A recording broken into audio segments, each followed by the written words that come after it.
Brian with sunflowerhammer.com here, and gonna give you a little change of pace on the rifles. We've been looking at the Springfield M1A series, and we're gonna drop down to a little more affordable rifle, affordable in purchase price, more affordable accessories, and more affordable to shoot. The Ruger 1022 shoots 22 long rifle.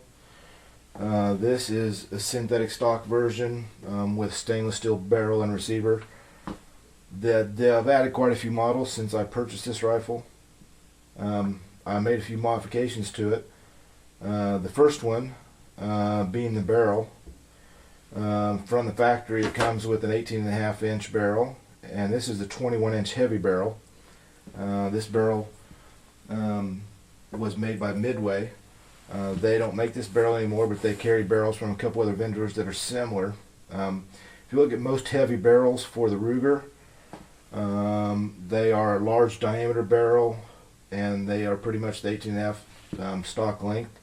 The only problem with those barrels is that you cannot use a constant diameter heavy barrel with the factory stock. So if you're going to buy a heavy barrel for a Ruger 1022, you're going to have to buy a new stock. Ruger does have a new tactical version of the 1022 out, which has a heavy barrel from the factory and has a factory bipod. It's a pretty slick little rifle. But like I said, this one I've had for quite a while. The advantage of the Ruger 1022, one is purchase price. They can be had, from anywhere from $225 up to $300, depending on the model. They are easy to shoot. They're great for a beginner shooter, or if you want to get your wife shooting. My wife likes to shoot this 22. She calls it her 22 because she likes to shoot it when we go out. It doesn't kick, and it's pretty accurate. So new shooters can actually see some nice groupings when they shoot. And that encourages them to keep on shooting in the future. The factory Ruger 1022 with the 18.5-inch stock barrel and the synthetic stock weighs in about 5 pounds. With this combo, it weighs in about 6.25 pounds. I didn't weigh it without the scope. So the barrel, the barrel's adding 3/4 pound of extra weight in the barrel, and an additional metal and additional length. Because like I said, this is a 21-inch barrel and the factory barrel is 18.5. And I added the scope. This is a Simmons 4x32-22 scope. One, I liked it because it came in silver tone, so it matches the stainless on the gun. But it's a fairly inexpensive scope, and most 22 scopes will be inexpensive due to the fact that they don't have to handle the recoil of a larger rifle. I think this scope, you can get it around $45 new. The only other addition I've added is an extended mag release. The factory mag release on the Ruger is a fairly stubby little button. So with the factory mag release is kind of hard to hit if you have gloves on, or just if you're a novice. So this extended mag release is a must for 1022s.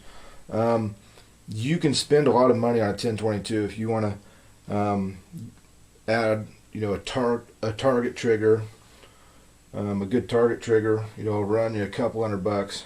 But just for plinking, it's tough to do any better than the Ruger 1022. You'll notice my guns aren't safe, no magazine, chamber's empty. The Ruger magazines are kind of unique, and Ruger uses this design on a couple other rifles, but it's a 10-round rotary magazine. So basically, instead of being a stacked magazine, the shells rotate around in a circle. The mags are fairly easy to load. 22 like that. Not real tough. Like most other Ruger rifles, when you go to insert the mag, you kind of rock it and lock it. Then the extended mag release drops it right there. Right here on your rifle, this is your slide lock.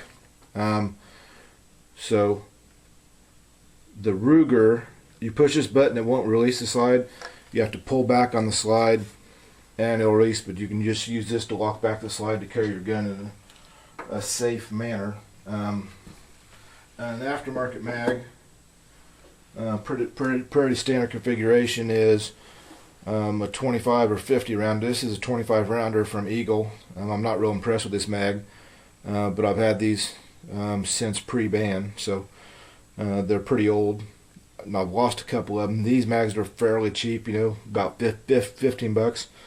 Butler Creek has what they call their Hot Lips line, and they're similarly priced, but then they also have their Hot Lips with a metal lip here, which obviously is going to be a little more durable than ABS plastic, but they get pretty expensive. I think they were up to about 50 bucks, but I really don't like these mags. I'm just out plinking, because if you're on a bench, they're too long, and there isn't really anything in between. I don't know of anybody that makes, say, a 15 rounder or a small 20 rounder, so you're kind of stuck between this 25 and the 10. So like I said, most time I shoot the 10.